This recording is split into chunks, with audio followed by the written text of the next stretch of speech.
ಶಾಂತಕ್ಕ ಮತ್ತ ಅನ್ಪೂರ್ಣವ ಏನಾತು? ಹಣ್ಣ ಕಾಯ ಆತು ನೋಡ್ರಿ ಘೋಷಣಿ, ನೀವು ಇಷ್ಟಪಟ್ಟಂಗ ಆತ ಎಲ್ಲದು, ಯಾವುದು ಕಮ್ಮಿ ಆಗಿಲ್ಲ. ನಿಮ್ಮ ಮನೆ ಸೊಸೆಯಾಗಿ ಬರ ಹುಡುಗಿನೂ ಒಪ್ಪಿಗೆಂಡ್ಲು, ಅವ್ರವನು ಒಪ್ಪಿಗೆಂಡ್ಲು, ನಮಗೂ ಒಪ್ಪಿಗೆ ಐತಿ. ಆತು ಮತ್ತೆ ನೀವು ಹೇಳ್ದಂಗ ಮಾಡಂತ ಹೇಳ್ರಿ. ಅಲ್ಲ ಶಾಂತಕ್ಕ, ಬರೀ ನೀ ಒಬ್ಬೇಕಿ ಹೇಳ್ತಿದಿ, ಆಕಿ ಬಾಯ ಬಿಡ್ವಲ್ಲ ಯಾಕ? ಅನ್ಪೂರ್ಣವ ನಿಂಗೆ ಇಷ್ಟ ಇಲ್ಲನ? ಇಲ್ರಿ ಘೋಷಣಿ, ನನಗೂ ಮನಸ್ಸೈತಿ. ಆದ್ರೆ ನನ್ನ ಮಗಳನ್ನ ನಿಮ್ಮ ಕೈಯಾಗ ಇಡಾಕತ್ತೇನೆ, ನಿಮ್ಮ ಮಗಳ ಥರ ನೋಡ್ಕೇಳ್ರಿ ಅಂತ ಹೇಳಕ್ಕೆ ಇಷ್ಟಪಡ್ತೇನೆ. ಬಿಟ್ರೆ ಮತ್ತೆ ನಾನೇನು ಹೇಳಂಗಿಲ್ಲ. ಯಾಕಂದ್ರೆ ನನ್ನ ಮಗಳಿಗೆ ಎಲ್ಲ ಕೆಲಸ ಬರ್ತೈತಿ, ಹೊಲ ಮನೆ ಕೆಲಸ ಬರ್ತೈತಿ, ಮನ್ಯಾಗಿನ ಕೆಲಸ ಮಾಡ್ಕೊಂತಾಳ, ದೊಡ್ಡದಂಗೆ ದುಡಿತಾಳ, ಬೇಕಾದಷ್ಟು ಕೆಲಸ ಮಾಡ್ತಾಳ. ಆಕಿ ಏನು ಜಗಳ ಗಂಟೆ ಅಲ್ಲ, ಏನಲ್ಲ.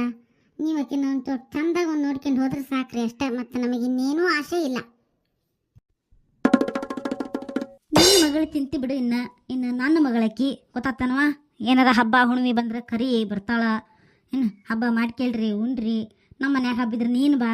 ಏನು ಇದ್ರ ಬಗ್ಗೆ ಎಲ್ಲ ತಲೆ ಕೆಡಿಸ್ಕೊಬೇಡ. ನಿನ್ನ ಮಗಳನ್ನ ನನ್ನ ಮಗಳನ್ನ ಥರಾನ ನೋಡ್ಕೊಂತೀನಿ. ಬಿಟ್ರೆ ನಾವೇನು ಆಕಿಗೆ ಅನ್ಯಾಯ ಮಾಡೋದಿಲ್ಲ, ಮೋಸ ಮಾಡೋದಿಲ್ಲ. ಸರಿ, ಹಂಗಾರೆ ನಾವಿನ್ನು ಮನೆಗೆ ಹೊಂಡ್ತೇವೆ. ಮುಂದಿನ ಕಾರ್ಯಕ್ರಮ ಹಮ್ಮಿಕೊಂತೇವೆ. ಯಾವಾಗ ಏನು ಅನ್ನೋದು ಹೇಳ್ತೇವೆ ಹೋಗೋದು. ಆವಾಗ ನೀನು ಆಕಿನ ಕಳಿಸ್ಕೊಟ್ರೆ ಆತು. ಏನು ಅನ್ಪೂರ್ಣವ? ಆತ್ರಿ, ಹಂಗೆ ಮಾಡೋಣ. ಹೋಗಿ ಬರ್ರಿ ಹಂಗಾರ. ಇವ್ವ ಮನ್ಯಾಗ ಅವರಿಗೂ ಹೇಳಕ್ಕೆ ಹೇಳಿದೆ, ಮತ್ತು ಅವ್ರಿಗೇನು ಸುದ್ದಿನೇ ಗೊತ್ತಿರಂಗಿಲ್ಲ. ಅವ್ರು ಬಂದು ನಾನು ಕೇಳಿದ್ರೆ ನಾ ಏನು ಹೇಳಿ? ಅಯ್ಯಯ್ಯ ಹುಚ್ಚಿ, ನನ್ನ ಮಗನಿಗೆ ಹೇಳಲಾರ್ದಂಗೆ ಕೆಲಸ ಮುಂದುವರಿಸ್ತೇನೆ ನಾನು. ಹೇಳ್ತೇನೆ ತಗ. ಭಾರಿ ಕಾಳಜಿ ಮಾಡ್ತಿ ಬಿಡ. ಹ್ಞೂ ರೀ, ಭಾಳ ಕಾಳಜಿ ಮಾಡ್ತಾಳಕಿ. ಎಷ್ಟು ಆಗಲಿ ಗಂಡ ನೋಡ್ರಿ ಅದಕ್ಕೆ.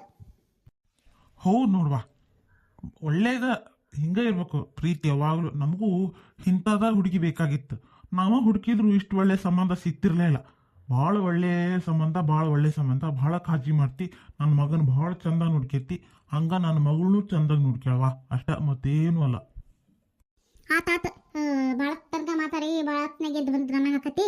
ಆತ ಹಂಗಾರ. ಇನ್ನು ನಾನು ಮನೆಗೆ ಹೊಂಟೇನೆ. ನಮ್ಮ ನೀವು ಎಲ್ಲ ಒಂದಾದ್ರಿ ಅಂತ ಹೇಳಿ ನನ್ನ ಮರೆತು ಬಿಡ್ಬಾರ್ವಾ? ಏನು ಭಾರಿ ಕಾಮಿಡಿ ಮಾಡ್ತೀವಿ. ಫ್ರೆಂಡ್ಸ್, ಮತ್ತೆ ಎಲ್ಲರೂ ಆರಾಮಾಗಿದ್ದೀರಾ? ಇಲ್ಲಿ ನೋಡಿ, ಪರಿಮಳನ ಮದುವೆ ಅಂತೂ ಸೆಟ್ ಆಯ್ತು. ಅವ್ರ ಅತ್ತೆ ಅವ್ರ ಮಾವ ಇಬ್ರು ಒಪ್ಪಿಕೊಂಡ್ರೆ ಆಕಿನ ಮನೆ ತುಂಬಿಸ್ಕೊಳಕ. ಇನ್ನು ಮದುವೆ ಕಾರ್ಯಕ್ರಮ ಎಲ್ಲ ಹೆಂಗಂಗೆ ಕತಿ ನೋಡೋಣ. ಮತ್ತು ಇನ್ನು ಆ ಕಿವಿ ಕೇಳಲಾರ್ದಕ್ಕಿ ಕತಿ, ಕಮಲಾನ್ ಕತಿ ನೋಡೋಣ, ಅದು ಎಲ್ಲಿಗೆ ಬರ್ತೈತಿ ಅಂತ. ಅದ್ರ ನಡು ಒಂದು ಸಣ್ಣ ಟ್ವಿಸ್ಟ್ ಐತಿ, ನೋಡ್ಕೊಂಬರೋಣ ಏನಂತ ಹೇಳಿ. ಇವ್ರು ಯಾರಪ್ಪ? ಹೊಸ ಕ್ಯಾರೆಕ್ಟರ್, ಇಬ್ಬರು ಬದುಕುಂತಾರ, ಒಂದು ಹುಡುಗಿ ಒಂದು ಮುದುಕ ಅಂತೀರನ. ಇವರು ಮನೆ ಮದ್ದು ಔಷಧಿ ಹೇಳೋರು. ಈಗ ಆಯುರ್ವೇದಿಕ್ ಔಷಧಿ ಎಲ್ಲ ಕಡೆ ಬಳಸೋದನ್ನು ಕಮ್ಮಿ ಮಾಡ್ಯಾರ ಅಂಥೇಳಿ ಇವರು ಆಯುರ್ವೇದಿಕ್ ಔಷಧಿ ಗೃಹ ಸಂಜೀವಿನಿ ಅಂಥೇಳಿ ದಿನಕ್ಕೊಂದು ಔಷಧಿ ಹೇಳ್ತಾರಂತ. ಅದಕ್ಕೆ ಈಗ ಭಾಳ ದಿವಸದಿಂದ ಬೆನ್ನು ಹತ್ತಿ ಬಿಟ್ಟಿದ್ರು. ನಾ ದಿನಕ್ಕೊಂದು ಔಷಧಿ ಹೇಳ್ತೀನಿ, ನಿಮ್ಮ ಜನಕ್ಕೆಲ್ಲ ಹೇಳ್ರಿ, ವೀಕ್ಷಕರಿಗೆಲ್ಲ ಹೇಳ್ರಿ ಅಂಥೇಳಿ. ನಮಗೂ ಚಲೋದೊಂದು ಹುಡುಗಿ ಸಿಕ್ಕಿರಲಿಲ್ಲ ನಿರೂಪಣೆ ಮಾಡೋಕೆ. ಅದಕ್ಕೆ ಈಗ ಚಲೋದೊಂದು ಹುಡುಗಿ ಸಿಕ್ಕತಿ. ಈಗ ಮತ್ತು ಚಾನಲ್ನ ಶುರು ಮಾಡೀವಿ. ಇದ್ರ ಹೆಸರು ಗೃಹ ಸಂಜೀವಿನಿ ಅಂಥೇಳಿ. ಮನೆ ಮದ್ದು ಒಳ್ಳೊಳ್ಳೆ ಔಷಧಿ ಸಿಗ್ತಾವೆ ದಿನಕ್ಕೆ ಒಂದೊಂದ್ರಂತೆ. ಕೆಲವೊಂದು ದಿವಸ ದಿನಕ್ಕೆ ಎರಡಾದರೂ ಆಗ್ಬೋದು, ಹೇಳಕ್ಕೆ ಬರೋಂಗಿಲ್ಲ. ಯಾಕಂದ್ರೆ ಹೇಳೋರ ಮೂಡ್ ಮೇಲೆ, ಕೇಳೋರ ಮೂಡ್ ಮೇಲೆ ಡಿಪೆಂಡ್ ಆಕತಿ. ಶುರು ಮಾಡೋಣನ್ರಿ ಕಾರ್ಯಕ್ರಮನ. ಮೊದಲನೇದಾಗಿ ಗುರುಗಳಿಗೆ ನಮಸ್ಕಾರಗಳು. ನಮಸ್ಕಾರಮ್ಮ, ನಮಸ್ಕಾರ. ಗುರುಗಳೇ, ನಾನು ಒಂದೇ ಸರಿ ನಮಸ್ಕಾರ ಹೇಳ್ರಿ, ನೀವು ಎರಡೆರಡು ಸರಿ ಹೇಳ್ಬೇಡ್ರಿ. ನಂಗೆ ಮುಜುಗರ ಆಕೈತಿ ಹೇಳಕ್ಕೆ. ಮತ್ತೆ ಲೇ ತಮ್ಯ, ಎಡಿಟ್ನಾಗ ಸರಿ ಮಾಡ್ಲಿ ಇದನ್ನೆಲ್ಲ. ಗುರುಗಳ ಕಾರ್ಯಕ್ರಮ ಶುರು ಮಾಡನ್ರಿ. ಹ್ಞೂನ್ವಾ, ನಾನು ರೆಡಿ ಅದೀನಿ, ನೀನು ಹೇಳಕ್ಕೆ ಅಡ್ಡಿ ಇಲ್ಲ. ಗುರುಗಳ ತಪ್ಪು ತಿಳಿಬೇಡ್ರಿ, ಇಲ್ಲಿ ಪ್ರಶ್ನೆ ನಾ ಕೇಳ್ತೀನಿ, ಉತ್ತರ ನೀವು ಹೇಳ್ಬೇಕು. ಮತ್ತೆ ಎಲ್ಲ ರೆಡಿಯಾಗಿ ಬಂದಿರೋದಲ್ಲ? ಓ, ನಾ ಎಲ್ಲ ರೆಡಿಯಾಗಿ ಬಂದನ್ವಾ. ಅಲ್ಲ, ನೀವು ಅದಕ್ಕೆ ಎದ್ದು ನಿಂತು ಹೇಳೋದು ಬೇಡ, ಕುಂತ್ಗಂಡ ಹೇಳಿದ್ರೆ ಸಾಕು. ಅಂದಂಗ ನಾ ಏನು ಪ್ರಶ್ನೆ ಕೇಳ್ತೇನೆ ಅಂತ ನಿಮಗೆ ಹೇಳಿದ್ದೆ, ನೆನಪೈತೇನ? ಹ್ಞೂನ ತಂಗಿ, ನೆನಪೈತಿ. ನೀ ಶುರುವರ ಮಾಡು. ಅಯ್ಯೋ, ಮತ್ತೆ ಎದ್ರಲ್ಲ ನೀವು. ಎದ್ದು ಕುಂತು ಮಾಡಬೇಡ್ರಿ, ಸುಮ್ಮನೆ ಕುತ್ಕೊಳ್ರಿ. ಇಲ್ಲ ಇಲ್ಲ ತಂಗಿ, ಈಗ ಹೇಳಂಗಿಲ್ಲ. ಈಗ ಬರೋಬ್ಬರಿ ಕೂತ್ಕೊಂಡ್ಬಿಡ್ತೇನೆ. ಯಾಕಂದ್ರೆ ಅದು ನಮ್ಗೆ ಯಾರ ಮಾತಾಡ್ಸಿದ ತಕ್ಷಣ ಮರ್ಯಾದೆಯಿಂದ ಎದ್ದು ನಿಂತ್ಕೊಂಡು ಉತ್ತರ ಕೊಟ್ಟು ರೂಢಿನ, ಹಾಗಾಗಿ ಅಷ್ಟ ಒಂದು ಸ್ವಲ್ಪ ಮುಜುಗರ ಆಕತಿ. ಹಂಗೇನಾರ ತಪ್ಪಾದ್ರೆ ನೀ ಅಲ್ಲಿ ಆಗಲೇ ಅದು ಯಾವುದೋ ತಮ್ಮಗೆ ಹೇಳ್ದಿಲ್ಲ, ಎಡಿಟ್ನಾಗ ಕಟ್ ಮಾಡ್ಕ್ಯಾರಲ್ಲೇ ತಮ್ಮ ಅಂಥೇಳಿ ಅವಂಗೆ ಮತ್ತೊಂದು ಸರಿ ಹೇಳ್ಬಿಡುವ. ಸರಿ ಮಾಡ್ತಾನೆ ನಾವ. ಬಾರಿ ಒಳ್ಳೆ ಗುರುಗಳು. ಅಂದಂಗ ಗುರುಗಳ, ನಿಮಗೆ ಈ ಮನೆ ಮದ್ದು ಗೃಹ ಸಂಜೀವಿನಿ ಅಂತ ಹೇಳಿ ಶುರು ಮಾಡ್ಬೇಕಂತ ನಿಮಗೆ ಯಾಕೆ ಅನಿಸ್ತು? ಈ ಥರ ಟಾಪಿಕ್ ಶುರು ಮಾಡಕ್ಕೆ ನಿಮ್ಗೆ ಉತ್ತೇಜನ ಕೊಟ್ಟವ್ರು ಯಾರು? ನಿಮ್ಗೆ ಇದೇ ಟಾಪಿಕ್ನ ಆರಿಸ್ಕೋಬೇಕಂತ ನಿಮಗೆ ಯಾಕೆ ಅನಿಸ್ತು? ನೋಡ್ವಾ ತಂಗಿ, ನಾನು ಜಾಸ್ತಿ ಹೇಳಂಗಿಲ್ಲ, ಸಿಂಪಲ್ನ್ಯಾಗ ಹೇಳ್ತೀನಿ.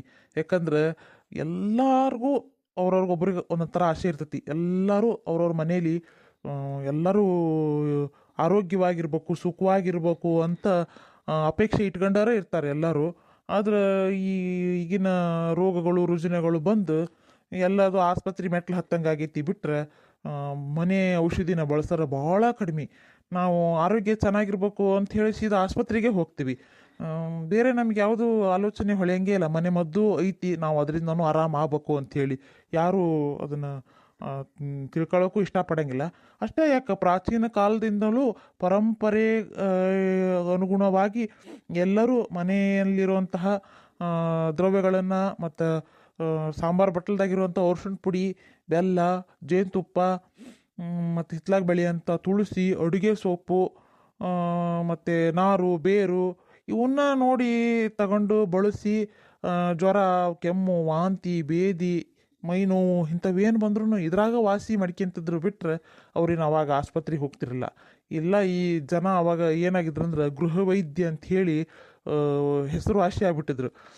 ಅದಕ್ಕೆ ಈಗ ನಾವು ಸಾಮಾನ್ಯ ಭಾಷೆ ಕರಿಬೇಕಂದ್ರೆ ಮನೆ ಮದ್ದು ಅಂತ ಕರಿತೀವಿ. ಮತ್ತು ಏನೂ ಇಲ್ಲ, ಇದಕ್ಕೆ ಪ್ರೋತ್ಸಾಹ ಅಂತ ಬೇರೆ ಯಾರಿಲ್ಲ. ನಾವು ಕಲ್ತದ ವಿದ್ಯೆನ 4 ಜನಕ್ಕೆ ಹಂಚಬೇಕು ಅನ್ನೋದು ಒಂದೇ ಉದ್ದೇಶ ನಂದು. ಅದಕ್ಕಾಗಿ ನಾನು ಈ ಪ್ರೋಗ್ರಾಮ್ ಮಾಡಿರಿ ಅಂತ ಹೇಳಿ ಕಲ್ಯಾಣಿಯವರಿಗೆ ಭಾಳ ಒತ್ತಾಯ ಮಾಡಿದ್ದೆ. ಆದ್ರೆ ಅವರು ಇವತ್ತಿಂದನೂ ಶುರು ಮಾಡ್ತಾರಂಥೇಳಿ ನನಗೆ ಗೊತ್ತಾಗಿರಲಿಲ್ಲ. ಆದರೂ ಈ ಕಾರ್ಯಕ್ರಮ ಚಲೋ ತಂಗೆ ಬರಲಿ, ನಾನು ಹೇಳೋಂಥ ಮನೆ ಮದ್ದು ಎಲ್ಲರಿಗೂ ಯೂಸ್ ಆಗಲಿ ಅಂಥೇಳಿ ಒಂದು ಆಶೆಯಿಂದ ಹೇಳ್ತೀನಿ ಅಷ್ಟೇ. ಅಲ್ಲ, ನೀವು ಪ್ರೋಗ್ರಾಮ್ ಇದನ್ನು ಸ್ಟಾರ್ಟ್ ಮಾಡಿರೋದು ಉದ್ದೇಶ ಒಳ್ಳೇದೇ. ಆದ್ರೆ ಇದಕ್ಕೆ ಜನ ಮೆಚ್ಚುಗೆ ಕೊಡ್ತಾರಂತೀರ ನೀವು? ನೋಡ್ಬೇಕು ತಂಗಿ, ನಿನ್ನ ಹೆಸರು ಏನೋ ನಂಗೆ ಗೊತ್ತಿಲ್ಲ. ಆದ್ರೆ ಇಷ್ಟ ಹೇಳಕ್ಕೆ ಇಷ್ಟಪಡ್ತೇನೆ ನಾನು. ಈಗ ನಾವು ರಾಸಾಯನಿಕ ಔಷಧಿ ಬಳಕೆಯಿಂದ ಭಾಳ ಅಡ್ಡ ಪರಿಣಾಮಗಳಾಗಕತ್ತವು. ಅದಕ್ಕೆ ಈಗಿನ ದಿನದೊಳಗೆ ಇನ್ನಷ್ಟು ಅಡ್ಡ ಪರಿಣಾಮಗಳಾಗಬಾರ್ದು ಅಂದ್ರೆ ನಾವು ಈ ಮನೆ ಮದ್ದನ್ನು ಜಾಸ್ತಿ ಬಳಸಿದ್ರೆ ಯಾವುದೇ ಥರದ ಅಡ್ಡ ಪರಿಣಾಮಗಳಾಗಂಗಿಲ್ಲ ಅಂತ ಈಗಿನ ಪೀಳಿಗೆಗೆ ತಿಳಿಸ್ಬೇಕು ಅನ್ನೋದು ಅಷ್ಟೇ ನನ್ನ ಉದ್ದೇಶ. ಮತ್ತೇನು ಹೆಚ್ಚಿನ ಉದ್ದೇಶ ಇಲ್ಲ. ಬೇಕಂದವ್ರು ಇದನ್ನು ಬಳಸ್ಕೋಬಹುದು, ಬೇಡಂದ್ರೆ ಆಸ್ಪತ್ರೆಗೆ ಹೋಗ್ಬೋದು. ನಾವು ಇದನ್ನ ಬಳಸ್ರಿ ಅಂತ ಹೇಳಕ್ಕೆ ತಯಾರಿಲ್ಲ. ಆದರೆ ಇದನ್ನು ನಾನು ಕಲ್ತಿದ್ದ ವಿದ್ಯೆ, ಬಳಸಿದ್ರೆ ಒಳ್ಳೇದಾಕತಿ ಅನ್ನೋದು ಹೇಳಬಲ್ಲೆ ಅಷ್ಟೇ. ಹಾಂ, ಅಂದಂಗ ಗುರುಗಳ, ನಿಮ್ಗೆ ಒಂದು ಪ್ರಶ್ನೆ. ಒಬ್ಬ ವೀಕ್ಷಕರು ಫೋನ್ ಮಾಡ್ಯಾರ, ಅವರು ಒಂದು ನಿಮ್ಗೆ ಪ್ರಶ್ನೆ ಕೇಳ್ಬೇಕಂತದಾರ. ನೀವು ರೆಡಿ ಇದ್ದೀರಲ್ಲ? ಆಯ್ತು ತಂಗಿ, ಕೇಳನ್ನ. ಹಾಂ, ಹಲೋ ಸುಭಾಷ್ ಅವರೇ, ಹೇಳಿ. ಗುರುಗಳು ಲೈನಲ್ಲಿದ್ದಾರೆ. ಹಾಂ, ನಮಸ್ಕಾರ ರೀ ಗುರುಗಳ, ಆರಾಮದಿರೇನ್ರಿ? ತಮ್ಮ, ನಾ ಆರಾಮಿರೋದಕ್ಕೆ ಇಲ್ಲಿ ಕೂತ್ಕೊಂಡೇನಿ. ನೀ ತೊಂದರೆ ಆಗಿರೋದಕ್ಕೆ ಫೋನ್ ಮಾಡಿದಿ. ಏನನ್ನೋದು ಹೇಳು, ನಾ ಉತ್ತರ ಹೇಳ್ತೀನಿ. ಅಂದಂಗ ಗುರುಗಳ, ಪ್ರೀತಿ ಪ್ರೇಮ ಫೇಲ್ಯೂರ್ ಆದ್ರೆ ಹುಡುಗ ದಾಡಿ ಬಿಡ್ತಾನ, ಹುಡುಗಿ ಏನು ಮಾಡ್ತಾಳ? ಈ ಸಣ್ಣ ಪ್ರಶ್ನೆ ನೀವು ಉತ್ತರ ಕೊಡ್ರಿ ನೋಡೋಣ. ಹೋಗಲಿ ಅಂಥೇಳಿ ಗಾಡಿ ಬಿಡ್ತಾಳಪ್ಪ ಆಕಿ, ಗಾಡಿ ಬಿಡ್ತಾಳ.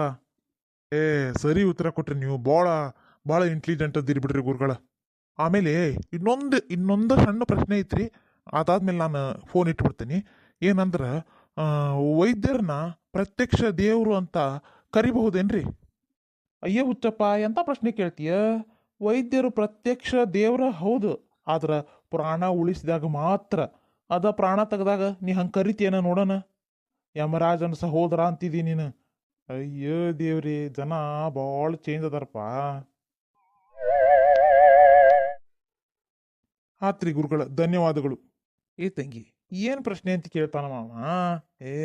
ಇಂಥರ 10 ಪ್ರಶ್ನೆ ಕೇಳೋರು ಬರೀ ಬೇರೆ ಪ್ರಶ್ನೆ ಕೇಳ್ಕಂತ ಏನಾರ ಜನರಿಗೆ ಒಳ್ಳೇದಾಗೋದು ಅಂತ ವಿಚಾರ ಕೇಳಿದ್ರೆ ಹೇಳ್ಬೋದ್ವಾ? ಇರ್ಲಿ ಬಿಡ್ರಿ ಗುರುಗಳ. ಈಗ ನೀವು ಬ್ರೇಕ್ ತಗೊಂತೀರಾ, ಏನು ಔಷಧಿ ಹೇಳ್ತೀರಾ? ತಂಗಿ, ನಾ ಬ್ರೇಕ್ ಗೀಕೆಲ್ಲ ತಗೊಳವಲ್ಲ. ನಾನೇನು ಗಾಡಿ ಅಲ್ಲ ಬ್ರೇಕ್ ತಗೊಳಕ್ಕೆ. ನಾನು ಕಂಟಿನ್ಯೂಸ್ ಹಿಂಗೆ 24 hours ವರ್ಕ್ ಮಾಡಿದ್ರು ಮಾಡ್ತೀನಿ. ಆದರೆ ಈಗ ಔಷಧಿ ಹೇಳ್ಬಿಡೋಣ, ಯಾಕಂದ್ರೆ ಜನ ಕಾಯ್ತಿರ್ತಾರೆ. ನಿಮ್ಮ ಹಾರ್ಡ್ ವರ್ಕ್ ನೋಡಿ ಭಾಳ ಖುಷಿ ಆಯ್ತು ಗುರುಗಳ. ಅಂದಂಗೆ ಈಗ ನೀವು ಚರ್ಮ ರೋಗದ ಬಗ್ಗೆ ನಮಗೆ ಔಷಧಿ ಹೇಳ್ತೀರಾ? ಹೌದು ತಂಗಿ, ನಾವು ಇವತ್ತು ಚರ್ಮ ರೋಗದ ಬಗ್ಗೆನೇ ಔಷಧಿ ಹೇಳೋಣ. ಯಾಕಂದ್ರೆ ಜನರಿಗೆ ಚರ್ಮ ರೋಗ ಅನ್ನೋದು ಈಗ ಸುಮಾರು ಎಲ್ಲರಿಗೂ ಚರ್ಮ ರೋಗ ಇದ್ದೇ ಇರ್ತೈತಿ. ಒಬ್ಬೊಬ್ರಿಗೆ ಒಂದೊಂದು ಥರ ಇರ್ತೈತಿ. ಈ ಕೆಲವೊಬ್ಬರಿಗೆ ರೌಂಡ್ ಕೆಲಾಗಿ ಭಾಳ ಕಡ್ತ ಎಲ್ಲ ಇರ್ತೈತಿ, ತುರಿಕೆ ಅಂತ ಹೇಳ್ತೀವಿ, ಹಂಗಿರ್ತೈತಿ. ಹಂಗಿದ್ದವಾಗ ನಾವು ಅರಿಶಿಣ ಪುಡಿ, ಹಸಿ ಅರಿಶಿಣನ ತಗೊಂಡು ಅದನ್ನು ತುರಿದು ಒಣಗಿಸಿ ಅದನ್ನು ನಾವು ಪೌಡ್ರ್ ಮಾಡಿ ಅದನ್ನು ಜೇನುತುಪ್ಪದ ಜೊತೆಗೆ ಬೆರೆಸಿ ಎಲ್ಲಿ ನಮಗೆ ಚರ್ಮ ಡಿಸ್ಕಲರೇಷನ್ ಆಗಿರ್ತೈತಿ, ಅಲರ್ಜಿ ಆಗಿರ್ತೈತಿ, ಅಲ್ಲಿ ಅದನ್ನ ಅಪ್ಲೈ ಮಾಡೋದ್ರಿಂದ ಕಡಿಮೆ ಆಕೈತಿ. ಆದ್ರೆ ಸುಮಾರು ದಿವಸ ಗಂಟ್ಲೆ ಅಪ್ಲೈ ಮಾಡಬೇಕು. ಒಂದು ದಿನ ಅಪ್ಲೈ ಮಾಡಿ ಕಡಿಮೆ ಮಾಡಿ ನಾನು ಬಿಟ್ಬಿಡ್ತೇನೆ ಅಂದ್ರೆಲ್ಲ ಕಡಿಮೆ ಆಗೋದಿಲ್ಲ. ಆಮೇಲೆ ಯಾವಾಗಲೂ ಎಲ್ಲರಿಗೂ ಜೇನುತುಪ್ಪ ಮತ್ತು ಅರಿಶಿಣ ಪುಡಿ, ಪ್ಯೂರ್ ಅರಿಶಿಣ ಪುಡಿ ಸಿಗೋದು ಕಷ್ಟ. ಅದಕ್ಕಾಗಿ ಮಾವಿನ ಹಣ್ಣಿನ ಸೀಸನ್, ಮಾವಿನಕಾಯಿ ಸೀಸನ್ ಬರ್ತೈತಲ್ಲ, ಆ ಸೀಸನಲ್ಲಿ ನಾವು ಮಾವಿನಕಾಯಿ ತೊಟ್ಟು ಹಿಂಗೆ ಬಿಡಿಸಿದ ತಕ್ಷಣ ಬರುವಂಥ ರಸ ಇರುತ್ತಲ್ಲ, ಏನು ಹೇಳ್ತೀವಿ ಅದಕ್ಕೆ, ಸೊನೆ ಹೇಳ್ತೀವಿ. ಆ ಸೊನೆನ ನಾವು ಈ ಅಲರ್ಜಿ ಆಗಿದ್ದ ಜಾಗದಾಗ ಹಚ್ಚಿದ್ರೂ ಅದಕ್ಕೂ ಕಡಿಮೆ ಆಕತಿ. ಇಸು ಬಂತಾಗಿರ್ತಲ್ಲ, ಆವಾಗೂ ಈ ಮಾವಿನಕಾಯಿ ಸೊನೆ ಹಚ್ಚಿದ್ರೆ ಅದಕ್ಕೂ ಇಸುಬು ಕಡಿಮೆ ಆಗ್ತೈತಿ. ಮತ್ತು ಗುರುಗಳ ಈಗಿನ ದಿನದೊಳಗೆ ತದ್ದು ಭಾಳ ಜನಕ್ಕೆ ಆಕತಿ. ಅದು ಬಿಳಿ ಚಿಬ್ಬದಂಗೆ ಆಕತ್ತಲ್ರಿ, ಅದಕ್ಕೇನಾದರೂ ನಿಮ್ಮಲ್ಲಿ ಔಷಧಿ ಐತ್ಯಾ? ಐತಲ್ವಾ ಔಷಧಿ. ಓಂ ಕಾಳು ಗೊತ್ತ ನಿಂಗೆ, ಅಜ್ವಾನ್ ಕಾಳು ಅಂತ ಹೇಳ್ತೀವಲ್ಲ, ಅದನ್ನು ನೈಸಕ್ಕೆ ಪುಡಿ ಮಾಡ್ಬೇಕು. ನುಣ್ಣಗೆ ಪುಡಿ ಮಾಡಿ ಈರುಳ್ಳಿ ರಸದ ಜೊತೆಗೆ ಅದನ್ನು ಬೆರೆಸಿ 1 ಸ್ಪೂನು ಈರುಳ್ಳಿ ರಸ ತೊಗೊಂಡ್ರೆ ಅರ್ಧ ಸ್ಪೂನ್ ನಾವು ಓಂ ಕಾಳು ಪುಡಿ ತಗೋಬೇಕು.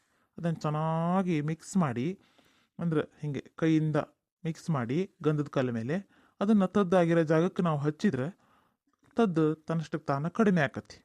ಅದ್ರ ಒಂದೇ ದಿನ ಮಾಡಬಾರ್ದು. ಯಾವುದೋ ಔಷಧಿ ಮಾಡಿದ್ರು ಕೆಲವು ದಿನಗಂಟ್ಲೆ ಮಾಡ್ಬೇಕಾಕತಿ. ಇಂತಿಷ್ಟು ದಿನ ಅನ್ನಂಗೆ ಇರ್ತೈತಿ. ನೀವು ಯಾರಿಗಾರ ಅದ್ರ ಬಗ್ಗೆ ಆಸಕ್ತಿ ಇದ್ರೆ ನೀವು ಕಮೆಂಟ್ ಬಾಕ್ಸಿಗೆ ಕಮೆಂಟ್ ಮಾಡಿದ್ರೆ ನಾನು ಅದ್ರ ಬಗ್ಗೆ ಹೇಳ್ಕೊಡ್ತೀನಿ ನಿಮಗೆ. ನೋಡಿದ್ರಲ್ಲ ವೀಕ್ಷಕರೇ, ಗುರುಗಳು ಎಷ್ಟು ಒಳ್ಳೊಳ್ಳೆ ಟಿಪ್ಸ್ ಕೊಡ್ತಾರೆ ಅಂತ. ಇದೇ ಥರ ಟಿಪ್ಸ್ ನಿಮಗೆ ದಿನ ಬೇಕು ಅಂದರೆ ನಮ್ಮ ಚಾನಲ್ನ ತಪ್ಪದೆ ನೋಡಿ. ಈಗ ಕಾರ್ಯಕ್ರಮ ಮುಗಿಸುವಂಥ ಸಮಯ ಆಗಿದೆ. ನಾಳೆ ಮತ್ತೆ ಹೊಸ ಟಿಪ್ಸ್ನೊಂದಿಗೆ ನಾವು ನಿಮ್ಮನ್ನು ಭೇಟಿ ಆಗ್ತೀವಿ. ಅಲ್ಲಿವರೆಗೂ ಟೇಕ್ ಕೇರ್, ಬಬಾಯ್ ಅಂತ ಹೇಳ್ತಾ ನಾಳೆ ನಾನು ಮತ್ತೆ ಇದೇ ಟೈಮ್ಗೆ ನಾನು ನಿಮ್ಮನ್ನು ಭೇಟಿ ಆಗ್ತೀನಿ. ಅಲ್ಲಿವರೆಗೂ ಬಬಾಯ್.